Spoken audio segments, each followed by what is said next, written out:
So we're going to continue on with the Scrum model and talk about the meetings that take place as part of the Scrum model process.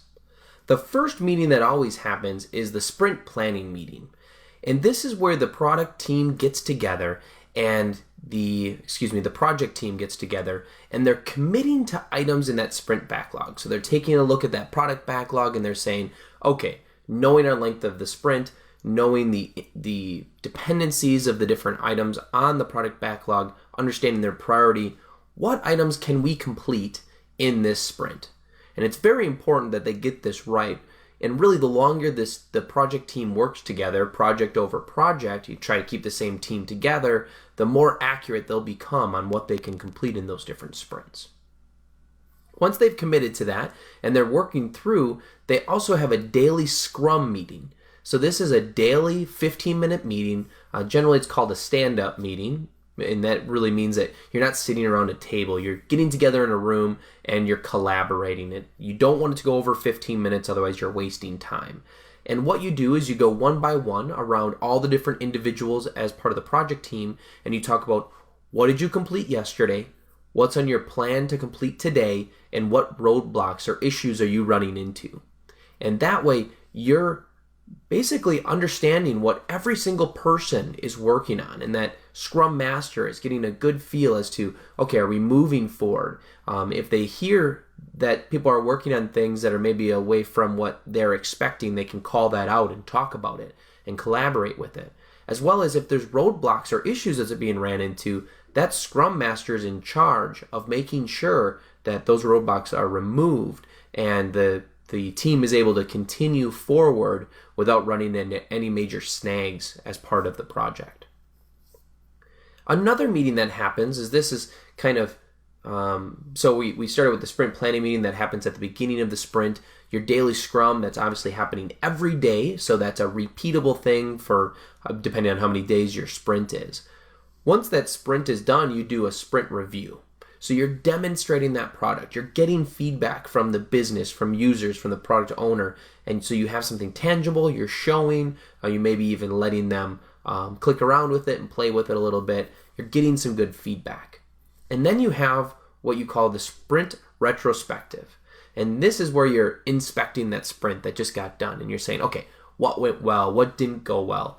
What did we run into? What problems did we run into that we need to account for in future sprints? Maybe we took on too much in that sprint. Maybe we took on too little. Maybe we skimped on the testing and ran into a lot of issues during our demonstration. Whatever that is, whatever those lessons learned are, you're working through it in that sprint retrospective to try to help avoid that in future sprints. And there's a fifth step, and this is kind of a step that if you go look it up, this isn't a common step you'll see, but this is one that I've seen utilized very well in Scrum model and Agile teams, and that's the product backlog refinement. So this is where before you start that next sprint, go take a look at that product backlog. Go look at everything that's in there, because again, you could have users throwing stuff in there. You don't really know the quality of what's getting put in there, but you want to go through and adjust those items, clarify some of them. Maybe you want to take one that was put in there and split it up into multiple items because the idea or the requirement, the concept that they put in there is just really large, and it would be very difficult to handle that in one sprint. So you break that up into different pieces that you can handle and kind of work through that way. And also you're looking at all the different dependencies. So there may be requirements that, okay, for us to do this requirement, we have to have this requirement also done. They tie in together and one can't be done without the other. Or this one can't be done until at least after this other requirements has been met. So you're determining those dependencies and making sure that you've got a good idea of that. So as you're getting ready and you commit to items in your next sprint planning meeting, you're kind of set up for success. So those are the key meetings as part of the Scrum model. So what are the pros and the cons to the Scrum model, right? We've talked about a lot of pieces, but when is the right time, and what are the good and the bad of it? Well, the first good is it's flexible and adaptable to changing requirements. So as you can notice, you have the product backlog. The only requirements that have to really be defined and and committed to are the ones that go into that sprint backlog that you're working through as part of the sprint. All those other requirements, it doesn't matter. They can change, they can fluctuate. Half the requirements could be deleted and rewritten, and it doesn't affect anything in that particular project. Also, it gets work out in front of the business. So they get some tangible product, something they can see and demonstrate and possibly utilize really early. 14 to 30 days is nothing. I mean, that's really quick. And granted, that first iteration, 2, 3 aren't going to be grand. I mean, it's going to be basic stuff, basic architecture and things set up. But at least they get to see something and they can help guide and understand where that's going. The next thing is it promotes collaboration between the business and development teams. So if you remember from the waterfall model, one of the cons to that is you can sometimes create a rift or a wall between the business and between the development teams. Well, the Scrum model really evaporates that wall. You can't really have that because you have to work closely together. That product owner is working with the Scrum dev team, is working with the Scrum master. They're all on one team. Everybody's helping everybody else out. There's not one person that's in charge of testing and one person that's gathering the requirements. Everybody's working together to put their heads together and make sure that the requirements and the product and the testing and everything is perfect, and they're all kind of chipping in with another. So it really helps to collaborate between the teams. As well as you're getting daily feedback on what's going on. So you're not having people stuck spinning their wheels, whether that's in requirement definition, whether that's in development or testing. You're seeing those roadblocks. Some people, as part of a project team and not in the Agile methodology, they'll sit and spin their wheels for a while before they, maybe a couple days before they bring it up and say, okay, I'm having an issue, right? They try to do their due diligence to solve it, which is great. But in a tight timeline project, that can cost you to have to move out the schedule of the project and cause the project to no longer be considered a full success because the schedule had to move. Well, this is forcing that in that daily stand-up meeting. You're working through, and basically every person is getting called out on what they worked on the day before, what their plan is for that day, and any roadblocks they're running into. So it helps stop the spinning wheels. Well, it sounds great, right? What are the common cons to this particular model? Why do some companies maybe not use it? Well, one of the key things is there's no defined end date, right? I mean, you're working through this Scrum model and you're working through these sprints over and over and over and over, but there's not a good time just to say, okay, we're good, right? We're good enough. This product's good. You're always going to have business needs and requirements that are going to be out there.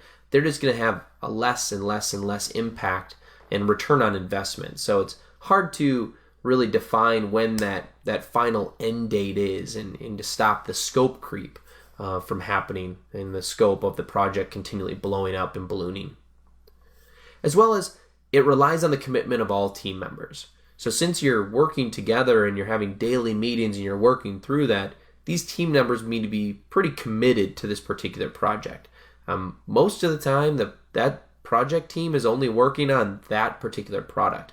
And maybe they're working on one other one, but generally mixing multiple together can cause issues. So they're working in one, they need to be committed, and that includes the business owners as well. And just getting that level of commitment is tough for a lot of different businesses to do.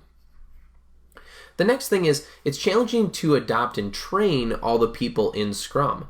So as I'm kind of telling you here, it's taking 2 different lectures for me to give you the basics of how Scrum works. We're not even diving in to actually do it. I'm just giving you the understanding of the different terminology in the meetings and how it works. Well, to actually do it, it takes a lot of experience and training to do that. You also have to train a Scrum master, so it can be challenging and costly to get that set up. Another reason is if there's any type of turnover in that project team, whether turnover for promotions, moving to a different project team, or they're leaving the company, going to a different role, anything like that, that can have a huge, drastically negative effect on that project. So those team members are so innerly woven, it's hard to be able to snag another new person and pull them in and get them engaged in everything that's going on and get them to understand what's happened up to that point to lead the decisions and discussions. So it's very hard if you have a team member leaving, especially if it's a critical team member that has a lot of knowledge of this particular product that you're building. So when should you use the Scrum model? When is it good to use? Some of these will be kind of obvious based on the pros and the cons, but when the project's unpredictable and it's going to have changing requirements, the Scrum model or the Agile model in general is very good to utilize. It's also good when using or creating leading edge technology. And I mentioned that earlier when we were talking about Google. Google uses the Agile methodology and the Scrum model because they're constantly evolving and they're going into areas that nobody's gone before. And so without having anybody there in that kind of technology area, there's going to be lots of learnings. The requirements are going to change very quickly based on the new knowledge and stuff that you're learning through each one. So they're working through the sprints, learning from it, talking about it, lessons learned, moving into that next sprint with that knowledge and ready to go again. The next thing is, if your organization has an experienced Scrum Master, that helps a lot. The Scrum Masters are really a key and integral part. And there's actually certifications strictly for becoming a Scrum Master. So it's an integral part of the team, and somebody that's experienced is very helpful. So if you have somebody in the organization, obviously it's a lot easier to utilize the Scrum model if you have a Scrum Master already there. Another one is the business has a good resource to utilize and they have time to dedicate to the project. So we kind of talked about that a little bit earlier. That product owner has a lot of control for the business.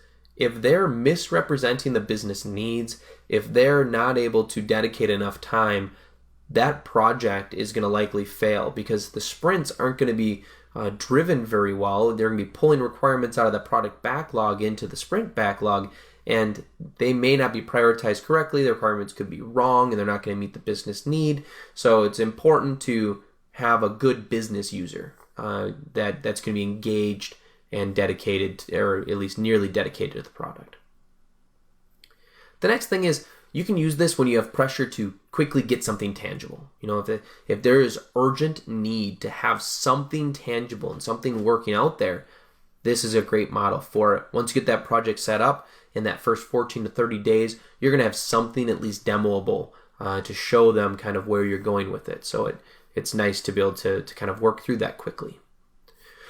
Another piece is, if you don't have much concern for the length of the project or the budget, this is a great one to utilize. Some of the best ways I've seen this utilized is for internal systems with a business where this is their main system they use. So maybe this is a particular software that they've created, a custom software for their business, and they just have a team that's continually evolving and supporting that. And there's always business needs and changes that are needed to that product. And so they just dedicate a project team to simply support that particular application, and that application is continually enhanced and changed to meet those ever-changing business needs. So when you don't really care about the budget and you can afford that, or it makes sense, and you have that project team available, perfect. Last is, the development team has to be engaged throughout the project. So in the waterfall methodology and some of the iterative methodologies, the development team is engaging, doing the development, and then they're able to back off and work on other projects or other products. Well, in the Agile methodology and the Scrum model, they can't really back off. They're engaged as part of that project team, and they're constantly developing, right? I mean, they're constantly designing and developing the pieces because they're developing and designing smaller increments, much smaller increments to work through, and then they're helping with the testing as well. So this works really well when the development team doesn't have resource constraints, when they have an ample number of developers to be able to dedicate to the project and have it worked through. So that's the Scrum model.